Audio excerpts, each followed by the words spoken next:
beautiful colors. People are getting back to their normal lives. The weather's quite good. It's not too cold. And we are very busy over here. But it's actually so lovely to be here today, and so lovely. This is our first holiday traditions show. And what a wonderful tradition to start off with, Hanukkah. The festival It sure of light. is. Yeah. Yes. And there's so much that we don't know. There's so much to learn. And we have someone with us who is an expert. I have to say, our guest today, Heather Dean, she has been such a supporter from the very beginning when it was just rapping with Dr. Jacalyn on the radio with the phone. And I've learned so much from her. She has so much talent. She wrote an incredible book called Searching for Heather Dean. She was a celebrity interviewer. She was in New York. She interviewed some of the top people in the world, and she gave it all up and she moved to Israel, and she has her own podcast. She is a media coach and an expert. She has a program called Nail Your Interview. So let's bring her out and let's have a little chat about the holiday of Hanukkah. Hi, Heather. Hi. Nice to see you, Dr. Jacalyn. Nice to meet you, Daphne, as well. We have an international show. It's amazing. It's amazing. When the technology works, it is such an incredible gift, and we are spot on today. So, Heather, as I was just introducing you, I just want to thank you again publicly because you really have helped me so much, and you've such an open heart, and I really appreciate you. So, thank you again for everything and for being here today. It's a pleasure to know you, and so fun to be here to talk about, and also be on the first show of holiday traditions. So this is exciting. It's a good holiday to start with. Yes, it is. Yes, it is. So I'll start off with the first question, which is, why is the holiday of Hanukkah important to you, Heather? Okay, so I come from a Jewish home. Both of my parents of blessed memory are Jews. Have Jewish souls, so they're up in heaven at this time. But being a Jew, so growing up in America, there's so many holidays, and so when you're Jewish, the Jewish ones sort of get mixed in with everything that's going on during the year. Hanukkah at our home is super special because each one of my siblings and I grew up with 3 brothers. So each one of us had our own Hanukkah menorah, and they looked sort of like this. These are actually my children's menorahs, but our family has a whole bunch. So we each lit our own menorah, and Hanukkah takes place for 8 nights, which is what I'll explain in a couple of minutes.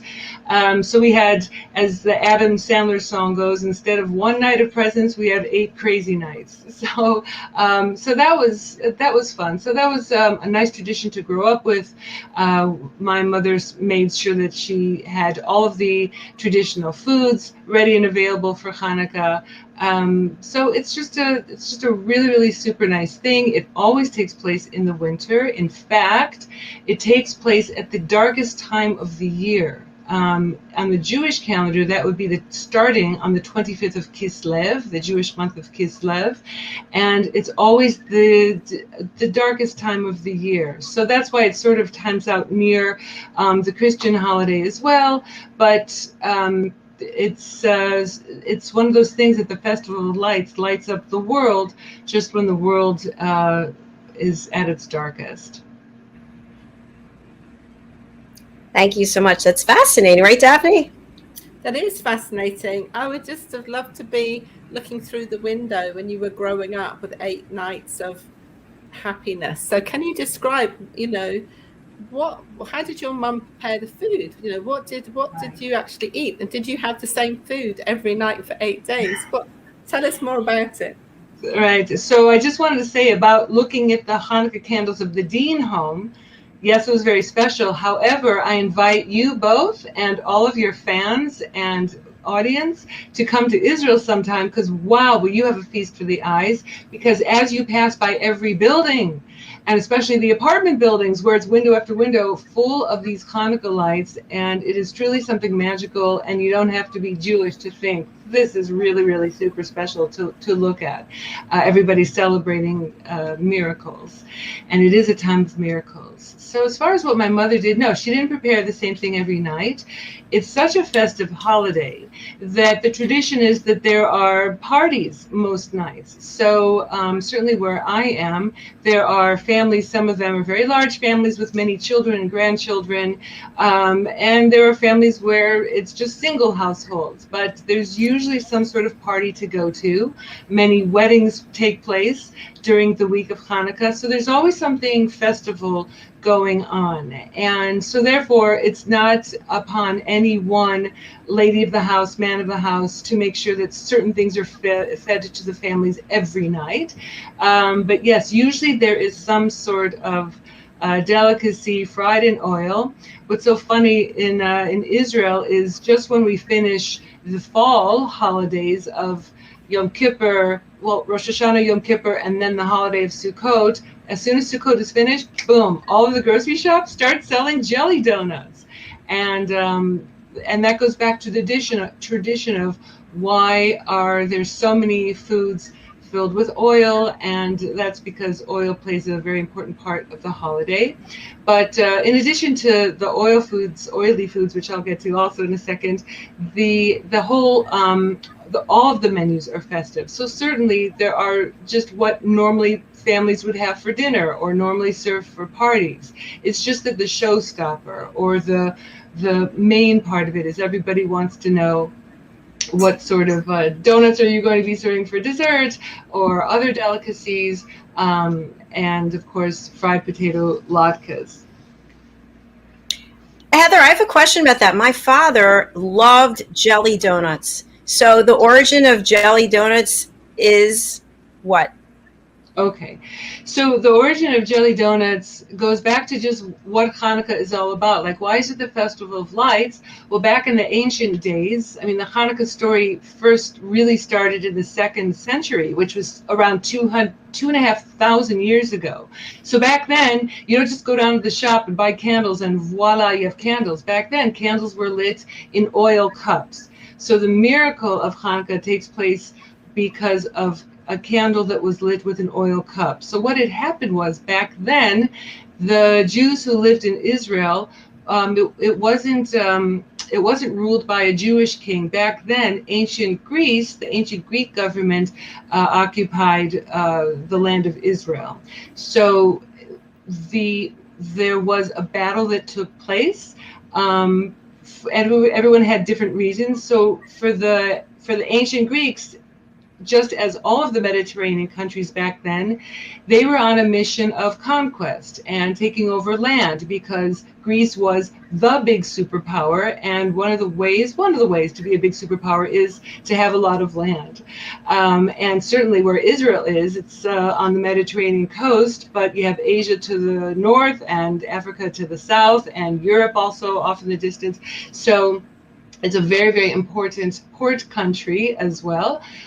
So this was very, very strategic for Rome. So in ancient Rome, again, it was about the conquest of land. But for the Jews, where this is our biblical homeland, it was more of a power struggle for ideological reasons. And it was a war because of religious lines. Like, this is the land that was and is given to us by God himself in the Bible. So that's where the Jews wanted to not be occupied by ancient Greece. So that's why there was a war. Again, Greece did not want to wage necessarily a war with weapons, and back then, they had spears and elephants and like whatever superpowers of the ancient world did have, as opposed to just most armies having bows and arrows and slingshots and things like that.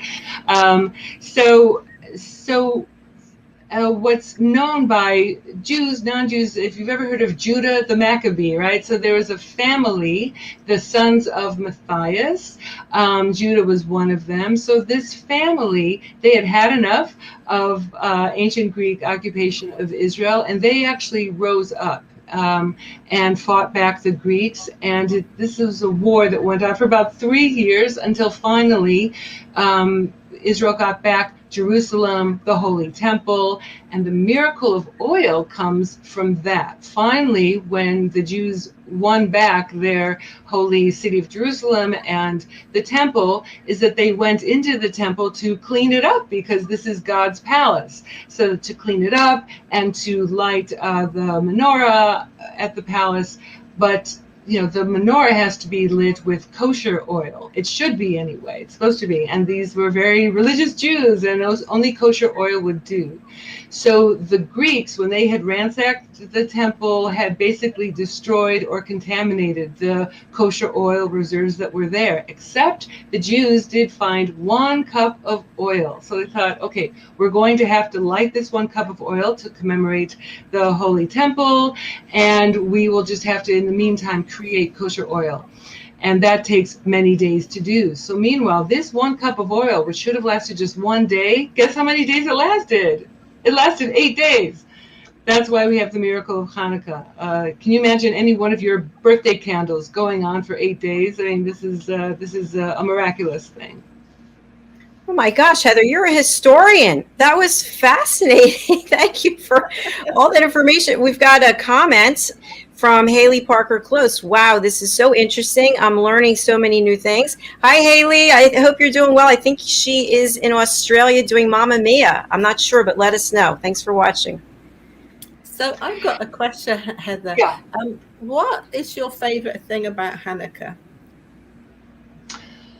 I love the Hanukkah songs. I especially love, though, being with my family, because it's something I never imagined when I myself was a girl, because when you're a little girl, you just have these people, the grown-ups in your family, to look up to. It's hard to really know from their point of view what it's like to have children. Yeah, I just didn't even know what it was like to have children. Now that I have children, to see each one of my kids light their own, everyone takes turns, oldest to youngest, lighting their own menorah.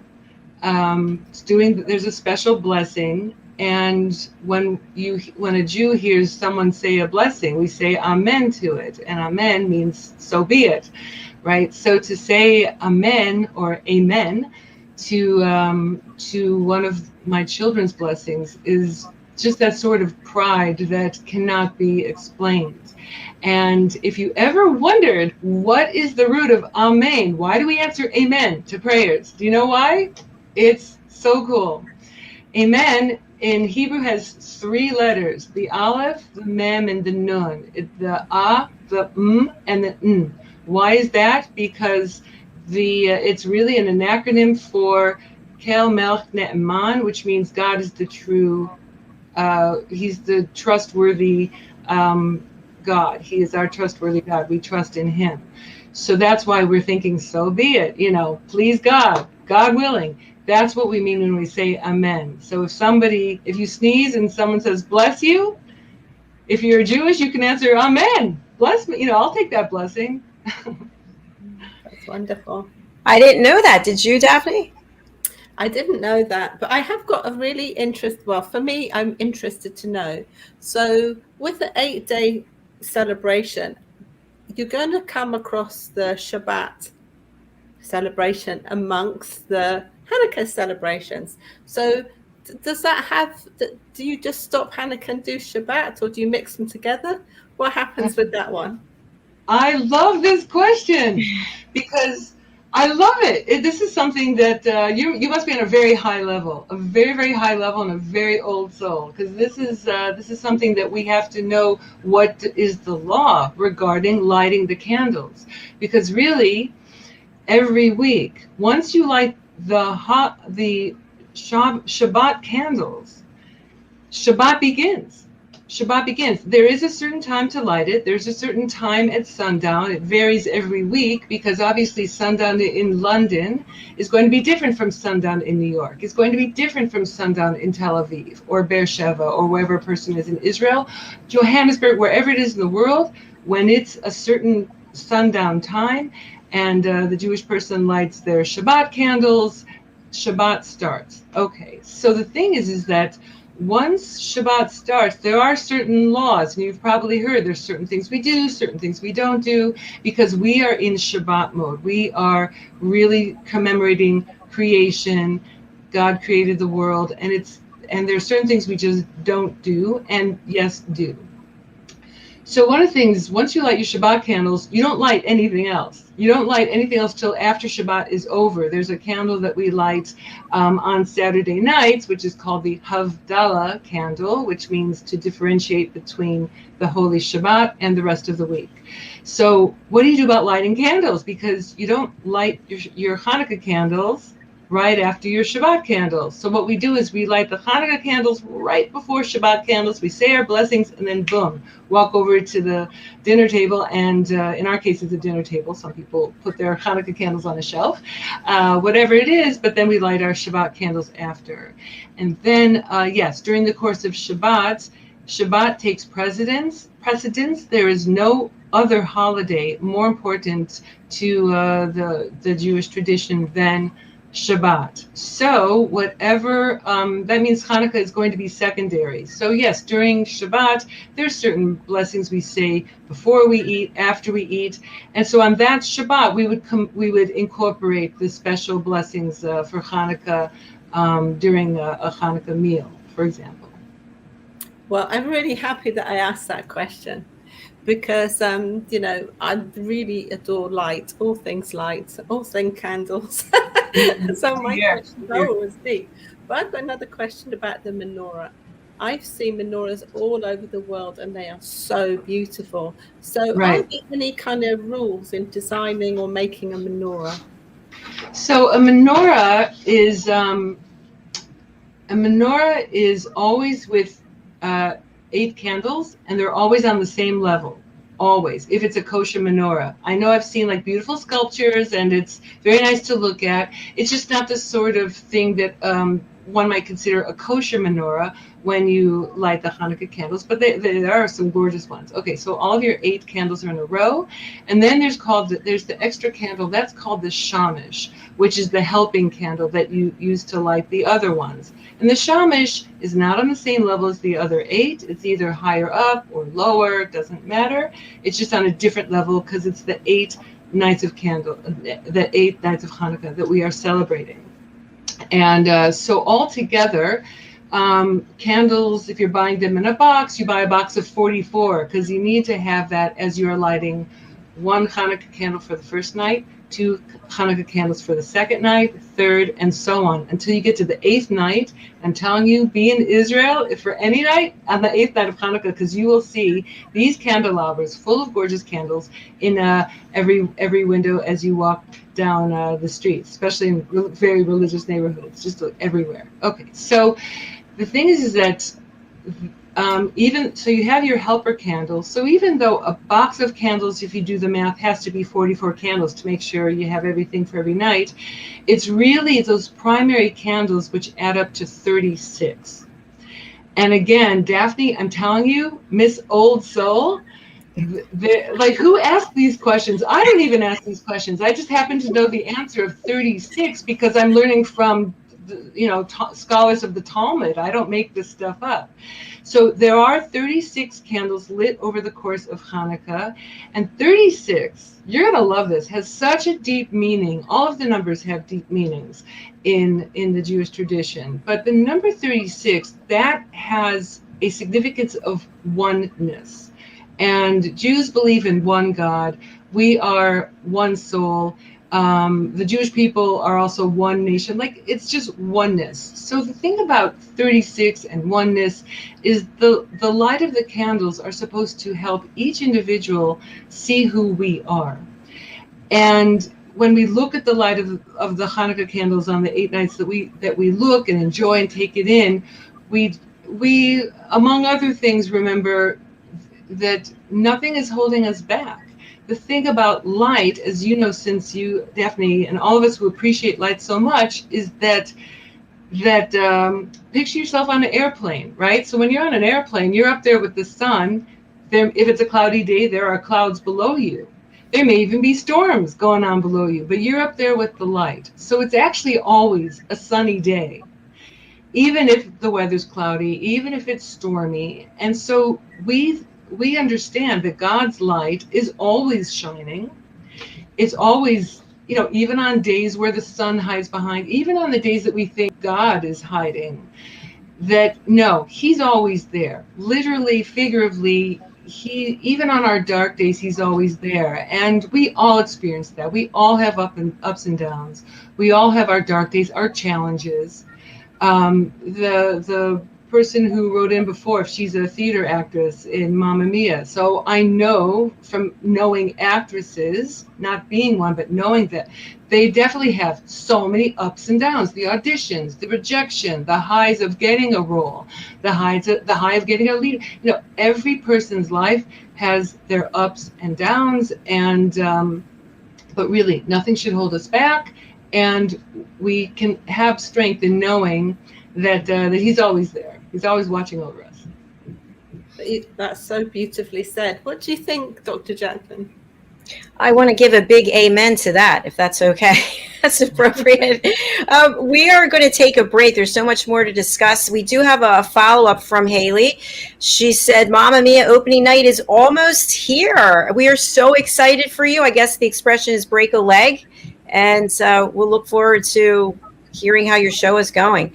So for our break today, I'm very excited to thank Ian Pelham-Turner and Helena Shard for this wonderful clip that we're going to watch. It's called the Earthshot Prize, and it really has a lot to do with our planet and taking care of each other, taking care of our planet. So let's take a look at that, and then we'll be right back. And Heather, I was wondering, since you spent a lot of time in New York, if it's possible, I don't know if there are any similarities or differences, to talk about Hanukkah in the States versus Hanukkah there in Israel.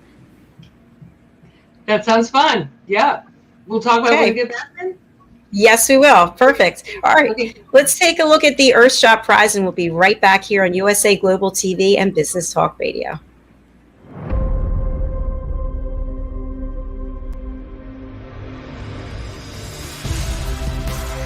Ours is a world of wonder. Every day it reminds us of its beauty. It touches us, teaches us, and astounds us.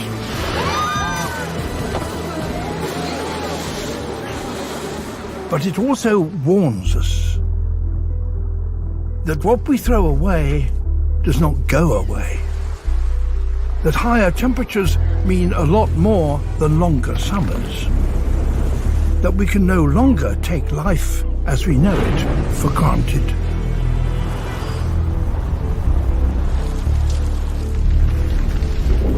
We are at a unique stage in our history. Never before have we had such an awareness of what we are doing to the planet. And never before have we had the power to do something about that.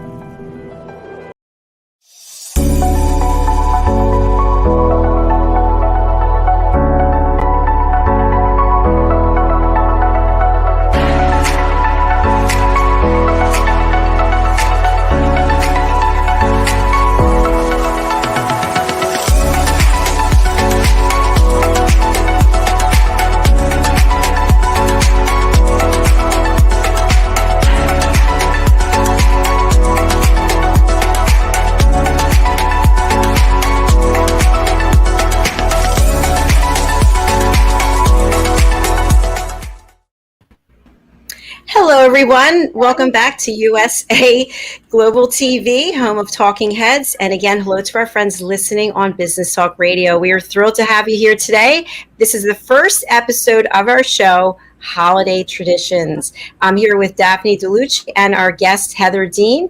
Heather is a PR and media expert. She also is an author. She has lived in the United States. She gave up everything as a celebrity interviewer, just said, that's it, I'm out of here. And she went over to Israel, where she has an award-winning podcast, and she is sharing today about the traditions of Hanukkah. So welcome back, Heather.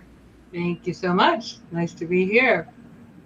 You've given us so much wonderful information, Daphne, spot on with great questions.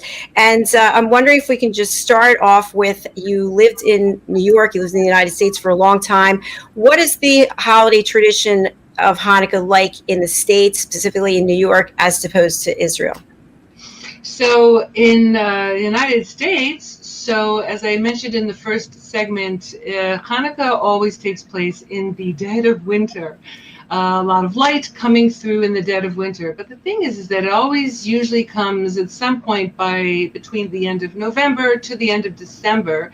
And that's because it falls on a certain date on the Jewish calendar. So as I mentioned before, it falls on the 25th of the Jewish month Kislev. And so that's why it always times out it can start anytime between the end of November until the end of December. This year, it falls on the end of December.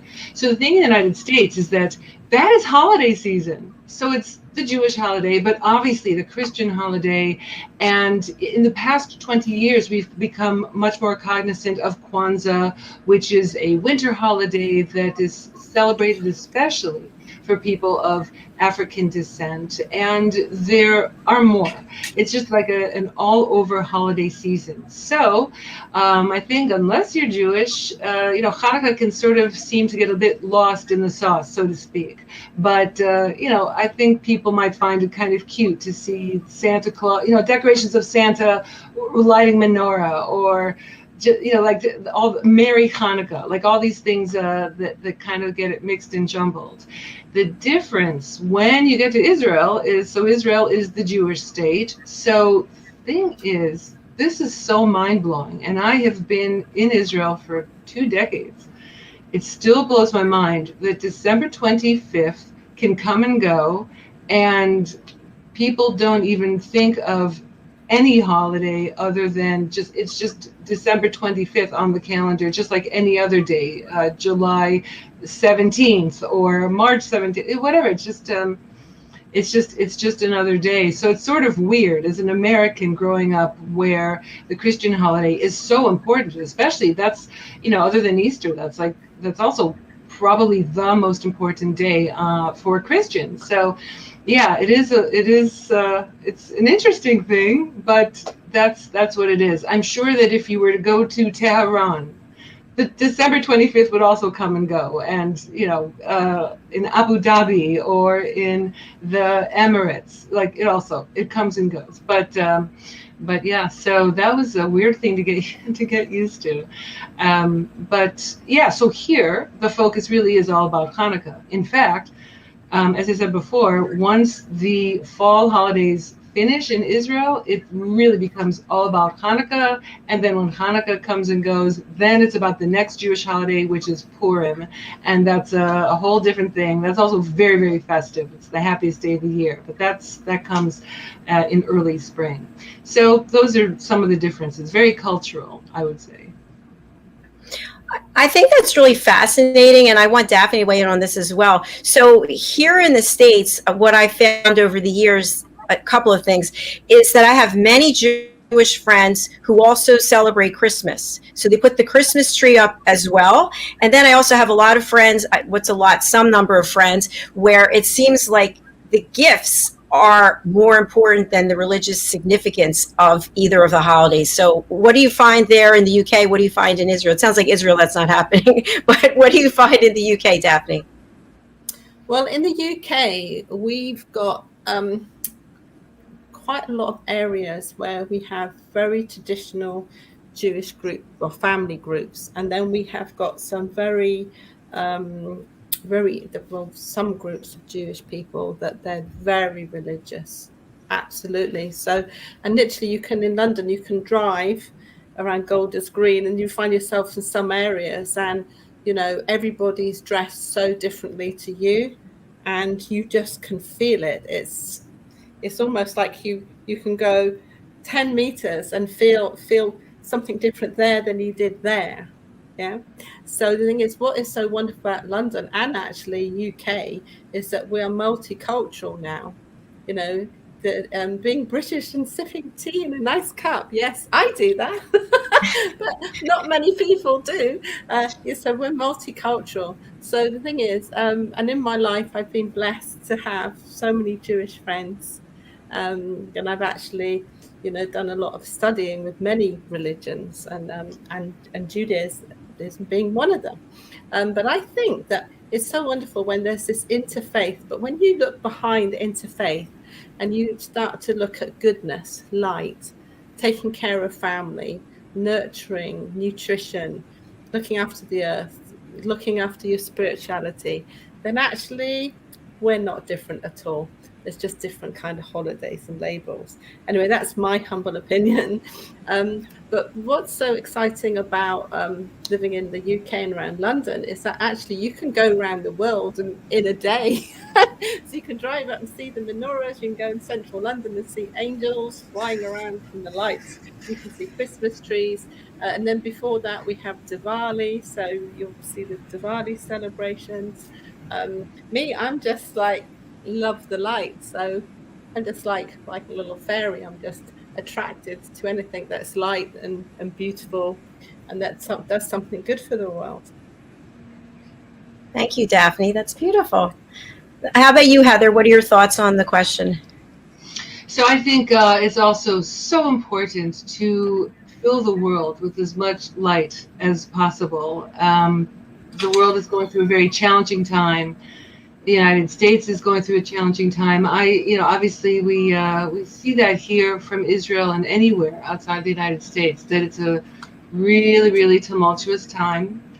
And I look from afar, and I really, I have some relatives back in the States, and I just think, I don't know what to think. The United States has been very, very good to the Jewish people. The United States is the one country in the world that has not thrown the Jews out yet.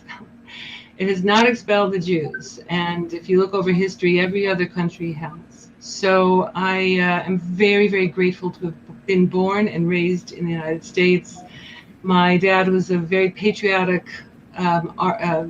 World War II veteran, and so we would hang the flag out on all of the American holidays. And I still am very proud to be an American Israeli. So I do think it's a very important thing to bring as much light into the world, and that's one of the aims and one of the things that the Torah stands for. And Jewish people who study it and look into it, and every Jew is encouraged to study the Torah and to ask questions. It's one of those things where the people that are the scholars don't say stop asking questions about it. You can peel the layers and see that the basic values of the civilized world come from the Torah, which, if we didn't have Torah, we wouldn't have Christianity also, or Islam, because the basis foundation of Christianity is what is called the Old Testament, what I would call the Torah, what I do call the Torah. The foundation of Islam also, if you look at all of there's many traditional names in Arabic that are from, that I would think about as Jewish names, like Jacob, which is one of the Jewish patriarchs. So there's many Arabs named Yaqub, and Ibrahim, which is Abraham. So there is this foundation that the Torah has been a gift to the world, the civilized world. With the Torah, there hadn't yet been encouraged a system of judges and courts. Back in the ancient world, it was just sort of like what the king said goes, or what the ruler says goes. But in Torah, no, in Torah there are definitely so many laws about judges, courts. There are laws about morality. There are laws about finding lost objects. There are laws about speech, what is proper speech and what is improper speech that we are not allowed to say. Gossiping is a very, very big no-no. And Jacalyn, you read my book, and you might find it ironic that back in the day, before I became religious, I used to actually be a producer and work on The Gossip Show, which is all about celebrity gossip. So it's just one of these ironic things, but we grow and we evolve. But yeah, it's really important, when Daphne brings up light and lighting up the world, it's this idea like having a sense of purpose, and that we are here for a purpose. So that's one of the foundations of the Torah, is you're here for a purpose, whoever you are, Jew, non-Jew, whatever it is. We are going somewhere and we are getting somewhere. And each one of us, no matter who you are, if you're a human being, you definitely have a purpose in the world. And if I could just elaborate on that, the talents that you are given and the interests that you have, that is part of the light that you are supposed to bring to the world. So Jacalyn, I've known you for a long time. Thank God we are friends. And one of the things that I know are among your many interests are beautiful things, right? So you have skills and talents in hair and makeup, and you have a beautiful home, and you wear beautiful jewelry, and you clearly set out to beautify your own surroundings, yourself. You take very good care of yourself, and to bring beauty to the lives of others. And that's a sort of thing that's following along with who you are, is a beautiful soul who gives beauty to the world. But this is something for anyone who has read Jacalyn's book or knows a bit of the background of Dr. Jacalyn, is that having coming from the corporate world, you could have continued on that track of getting wealthy, being in a powerful position in the corporate world, and you made the decision to follow your light and to serve your purpose, which is actually being a giver, right? And there's nothing wrong with the corporate world. Some people are designed for that. But there are some people who want their purpose in the world and what they give to the world and their talents to actually bring out light in other people and light into the world. Thank you, Heather. That was so beautiful. I'm getting teary over here.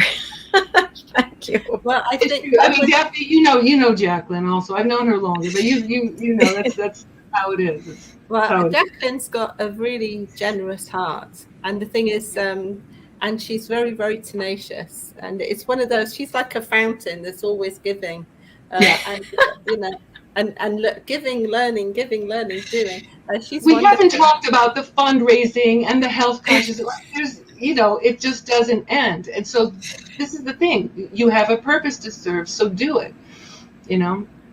Well, I'd like to bring up another topic now on this wonderful first program of ours. And then I would like to talk about miracles, because I actually do believe we can call them in. I think we can make them, we can create them. But I think the big thing about miracles is that they're all around us. And sometimes we're too busy, or I don't know what some people are, whatever they are, don't even see the miracle. And I know that the story of the beautiful Hanukkah and the menorah has a lot to do about miracles. So, beautiful Heather, I would like to know, what do you think? What is your take on miracles? So, why don't you give me an example of a miracle in your own life, or that you have seen? What, in my life? Well, yeah. It's a miracle I'm alive. Yeah. I remember the first year of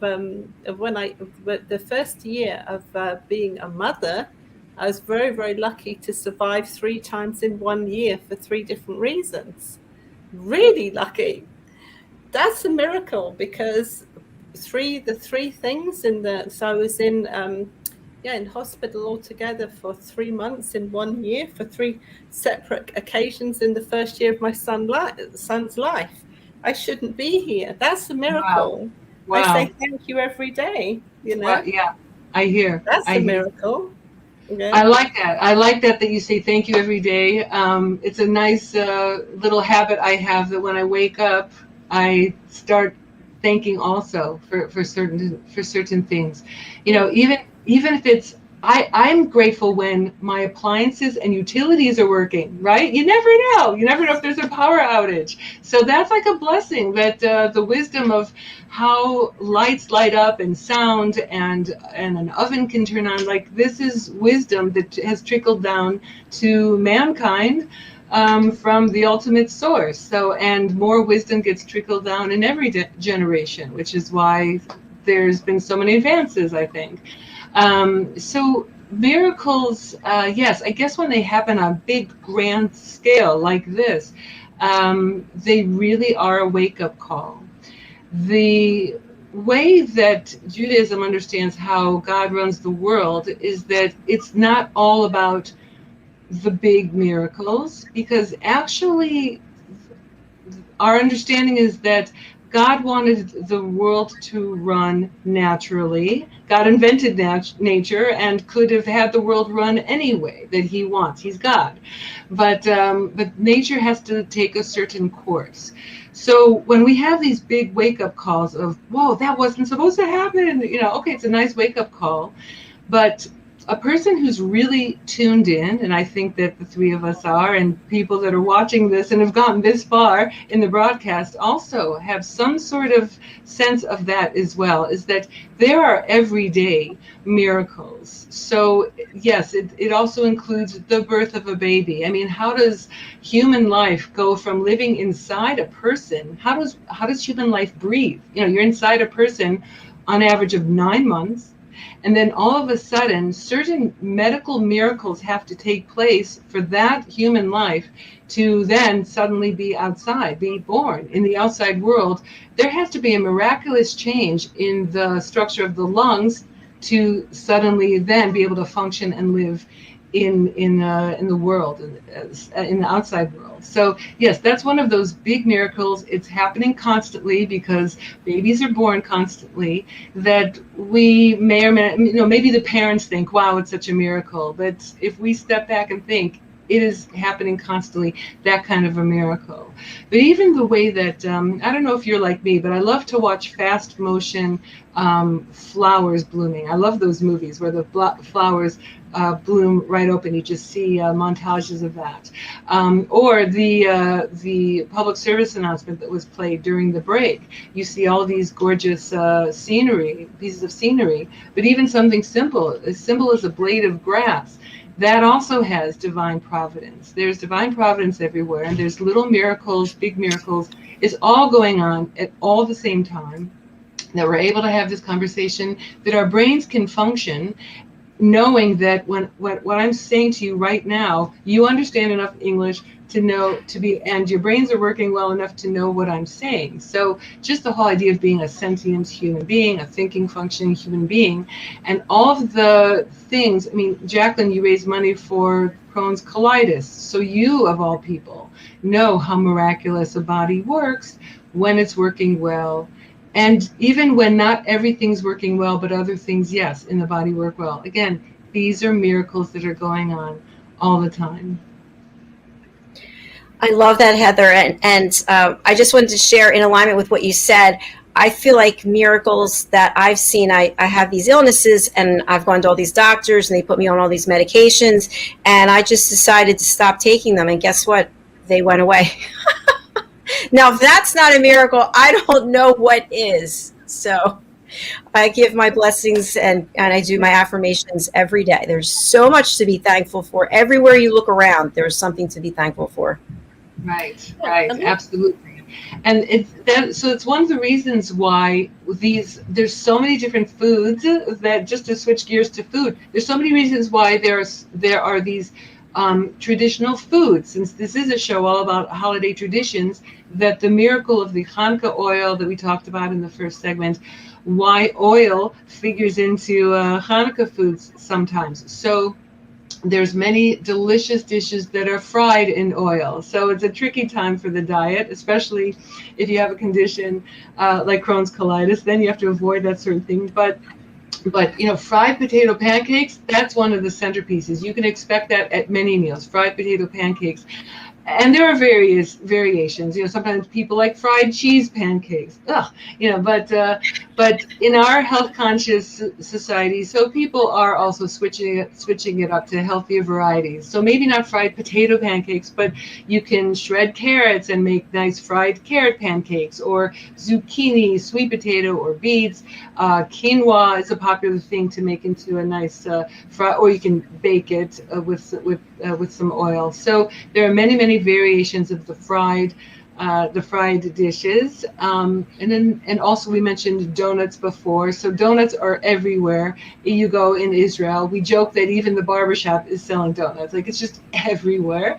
So there's the jelly donuts, but even cream filled donuts and caramel and puffy donuts and donuts with sprinkles and frosting, and I just avoid the whole thing because again, it's so not for me. It's not worth all those calories, and I don't also love donuts. I'm more of like a big salad person, but it's really super popular.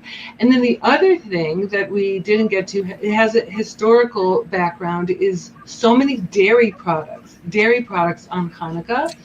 And that goes back to a historical incident with a very famous Jewish lady named Judith. Do you know any ladies named Judith, or any girls, or anyone named Judith? So Yes. So there's a very famous Judith. In Hebrew, we call her Yehudit, same thing. So she actually saved her village from the Syrians that occupied her village at the time, and they were doing dreadful, terrible things to the women and girls of her Jewish village and to all of the villagers. So if you look into the history of Judith and the Hanukkah story, that is where dairy products fit in. Were you ever told that before bed, if you can't sleep, have a glass of warm milk? So what she did was she used dairy products, creams and milk or something, to actually induce one of the Syrian overlords. I think it may have actually been a king or a general. And when he was asleep, she took care of business, and there was no more problem with this particular ruler, and her village was saved. So the milk is what saved the day. So that's why you will see also on Hanukkah tables all kinds of cheesecakes or cheese blintzes or cheese bagels, pizza with cheese, things that are made with butter, cheese, milk, cream. That's also super popular for Hanukkah, holiday tradition. Oh, I picked the wrong time to give up sugar. Sounds so good. I'm just rolling over here. I have a question about the oil. Just sorry, one quick question. Is it olive oil? What kind of oil is it?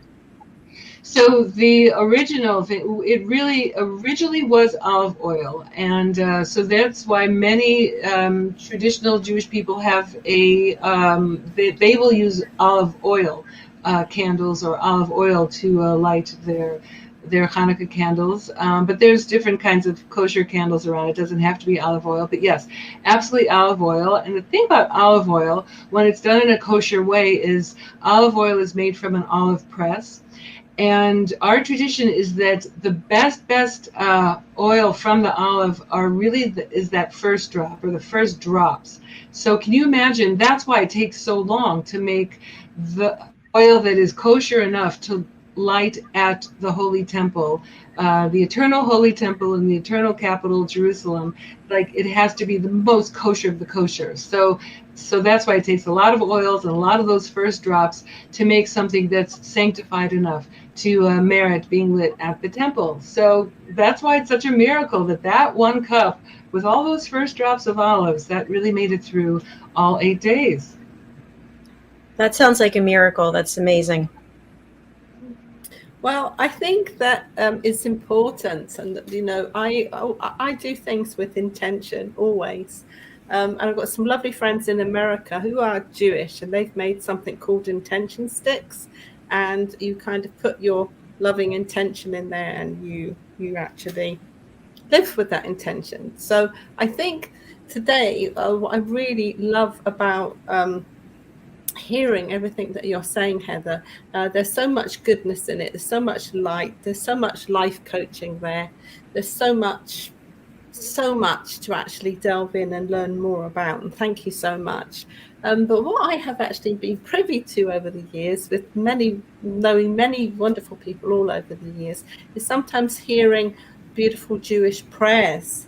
But not everyone is privy to it. And I know the Shabbat prayer very well myself. But is there a prayer, a beautiful prayer for Hanukkah? And would you be prepared to let us hear it?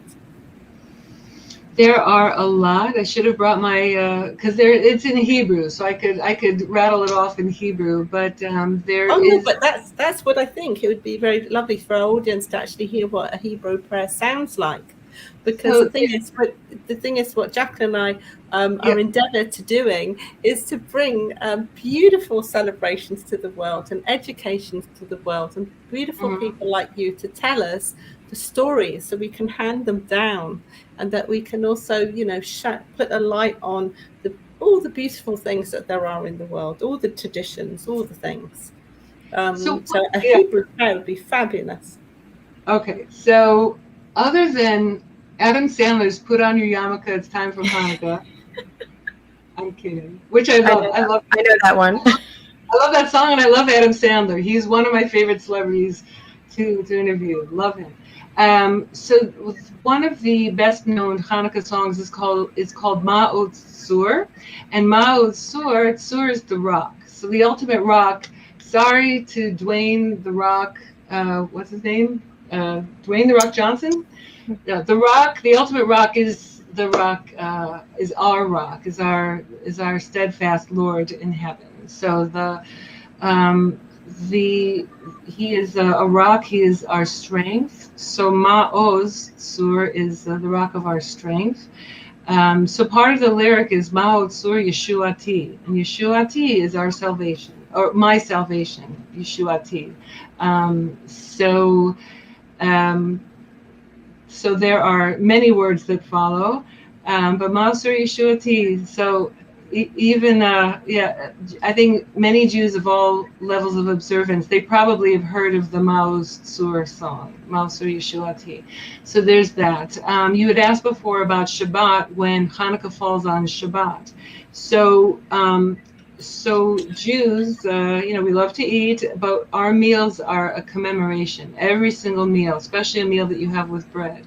So a Shabbat meal, which starts with bread, always there's a whole ritual that goes with before you even take your first bite of bread, and then when the meal wraps up, it could be 15 minutes later, half an hour, 2 hours later, whenever the bread meal finishes. So no matter what day of the week it is, there is an after blessing said on a bread meal. So on Shabbat, there's a special supplication for that after blessing that includes a Shabbat observance. But then Shabbat Hanukkah, so that's the longest of any of the blessings that are said after a bread meal, because the Hanukkah supplication sort of retells very briefly the story of how in the days of Mattityahu or Matthias, that there was a kingdom that ruled over the Jews, and how they subjugated the Jews in their own land, Israel, and how God made a miracle for us. God made the Jews victorious in the battle that took 3 years. God made a miracle by the oil lasting for so long. So when the temple was cleared out and cleaned up, and then the oils were lit to commemorate the temple. So that is a special supplication that is said on bread meals over Hanukkah, including Shabbat. So wow, it's amazing that you would ask such a thing. Such an old soul. Have you been told, Daphne, you're an old soul? I know Jacalyn is. Jacalyn's very in tune to the universe. Well, this is all information that I did not know at all. So I think it's fascinating. But Daphne, go ahead, answer that if you would, about being an old soul.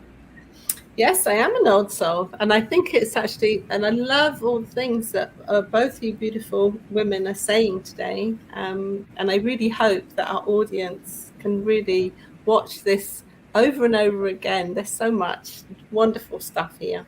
So thank you both.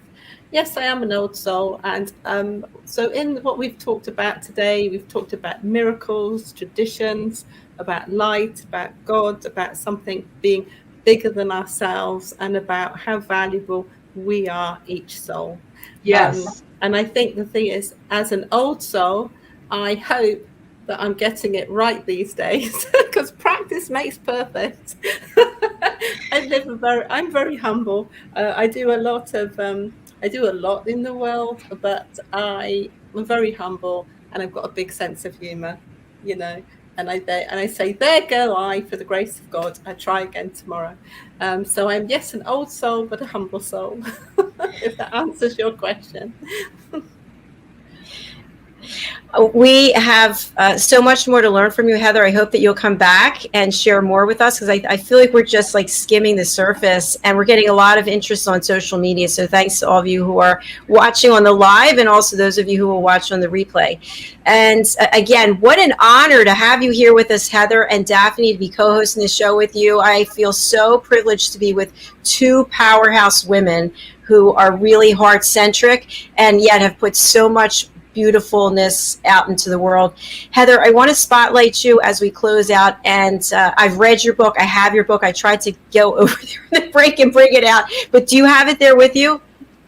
I have my book somewhere with me, but I don't want to have to leave the room and vacate the seats and bother everybody. But yes, it's somewhere. Maybe on the newsletter. Daphne, hint, hint. Yeah. My book. Her book is so phenomenal. Searching for Heather Dean. I want to make sure I get the tagline right. My life as a celebrity interviewer and why I left. Close enough. Gave it up. So yeah. So if you would just share with our audience, I read your book several times. It's fascinating. You have full chapters in there about people you've interviewed, Howard Stern, for example, and what it was like in your career. And you had everything, literally everything, and said goodbye. So if you would just share with our audience why you made that decision and what it's been like for you ever since. Oh, that's so nice to ask. So yes, I had everything as far as the most fun career you could imagine for someone who is an entertainment junkie, right? Who is a pop culture junkie and loves everything about the world of entertainment. It was so fun to get to meet every big star that passed through New York and do interviews. But I mean, I also went to film festivals and out of New York as well. It was so fun. However, I chose a life upgrade, pure and simple. The more I looked into the religion that I was born into and saw miracles and saw the wisdom of the Torah, the deeper and deeper you go, it's mind-boggling how important every letter is in the Torah. We were talking earlier about the number 36, how important every number is, how important every person is, how important the holidays are, how important even the days that we are built into the Jewish calendar that are for mourning. And I don't mean mourning like dawn. I mean mourning like sadness and loss. So there are days of solemnity, and there's just so much richness in the Torah. And I thank God that I'm Jewish and have wise Talmudic scholars to teach more about what's in the Torah. So I just chose a life upgrade to return to the land of my soul and build a life in Israel, which is where I met my husband, which is where all of my children were born, and thankfully speak English as well as they speak Hebrew. So everyone gets on just fine. So I chose the life upgrade, pure and simple. Just like Jacalyn, you left the corporate world for a life upgrade, and here you are living the dream. All of us. Well, thank you, Heather. And the life upgrade sure looks good on you because you're so passionate about everything that you're doing. You have brought so much incredible content and information about Hanukkah and the Jewish people, the Jewish faith, and the holidays. Thank you for being here. Thank you. Thank you, ladies. Thank you, Daphne. So nice to meet you. Thank you. It's been wonderful. And I hope you two will reach out and have your own collaboration. I love connecting people together. So I see something coming from this. Absolutely. Great. Thank you, Heather. And I'm going to spotlight you again. We're running your banner, but what's the best way for people to reach out to you, especially since people in the radio can't read the banner? And where can we buy your book? Great. So my book, Searching for Heather Dean, is available on Amazon. So that's very, very easy. Just a few clicks and you're good to go. As far as people who want to reach out to me, so I'm actually not traditionally and officially a teacher of the Talmud and the Jewish tradition, but I just study a lot. What I actually do for a living is that I am a coach of interviewing in the media, having conducted so many hundreds of celebrity interviews, and even having been interviewed many, many times on network television. So I've taken those strengths and that experience, and now I coach people on how to nail their media interview, how to reach out to the media, how to form a proper pitch letter to the media, because you can't just call up and say, hey, I'd like to be on your show. There's a whole way that is done. So I help people navigate their way to growing their business by promoting their product or their service or their written work through media interviews. And it's a really rewarding coaching position to be able to do that. And people can reach me, Heather Dean, at HDP, which is like Heather Dean Productions, HDP_coaching@yahoo.com. You can email me directly there. And I highly recommend working with Heather because I've worked with her myself, and she shows up with more information than you could have asked for. So, and everything that she does is from a place of heart. It's from a place of experience, and she really wants you to do your best. And so she's a great partner. So please go to Amazon and buy her book, and please contact her, HDP_coaching@yahoo.com. And she also has, is it a course or a series called Nail Your Interview?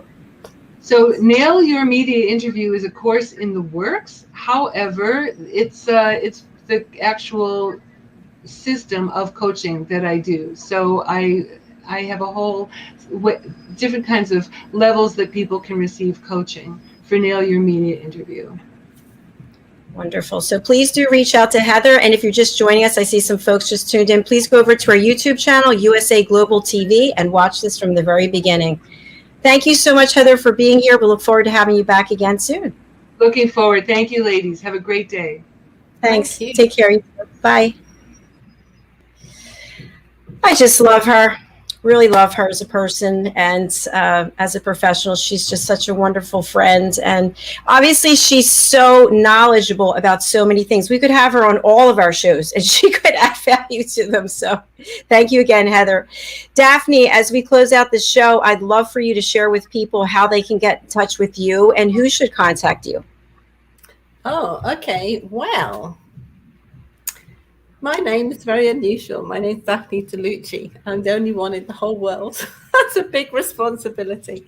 Anyway, they can contact me by my website, Daphne at daphnedeluce.com, and at rawmediacreative.com. They can email me, my name, Daphne at daphnedeluce.com. So, and if they sign up for the Global Post, a USA Global TV, there's a direct link to my email. They can contact me there. Thank you, Daphne. And also for those of you who don't know, Daphne is the brains and creative behind everything that you see with graphics and our new trailer for Talking Heads. We've got a lot of other new trailers coming that are in the works. And she's also the editor-in-chief of the Global Post. So please do sign up. That will be coming out shortly today, I think in a couple of hours. So we really appreciate you being part of this journey with us. And Daphne, thank you for everything that you do for me every day. I really appreciate it. Between you and Heather, two strong women who have helped me immeasurably. It's incredible. Well, you're easy to help because you're actually a very hard worker and you show up and you do the work and, you really know your purpose, which is a big one. So that's an absolute pleasure and delight. And I wish you a wonderful day, Jacalyn. And thank you for being my co-host today and for me being your co-host. As always, had such a lovely time. It was a lot of fun. Thank you so much, Daphne. Thanks for the great graphic today as well. You're very welcome. All right, I'll see you later. Bye. Bye, everyone. Bye. Hello, everyone. Thank you again for being here on our first episode of Holiday Traditions with our guest, Heather Dean. I was just reflecting during the commercial. We were running the Earthshot Prize, and I looked out the window, and we're on the bay here. And what do I see but a giant float that's been deflated and is just stuck over on the wetland? And maybe the owner's not here anymore. And I was thinking to myself, this goes on all the time. We watch that clip and we don't think that it really applies to us. But now there's birds over there. People are leaving here because it's an island. So I have to figure out a way to go and get that raft. I don't know what it's going to be, but my point is, look around at your own environment. What small step can you take to make this a better place to live for everyone? Because it's not just about us as humans. It's also about all of the wonderful creatures that live here and that they need their home taken care of as well. So I know I'm going to do my part and get rid of that raft somehow. I might have to pull out that paddle board, which would be quite a feat, but it's going to happen. So thank you again for your loyalty and watching. And we will be back tomorrow with our regular lineup of shows. We do have some new shows this week. We have the Power of Manners and Etiquette. We have the United Kitchens, and we also have the Wise Ones, previously known as Happy Seniors on the Go.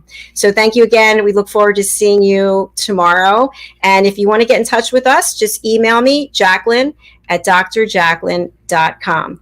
That's all for now. We'll see you again soon.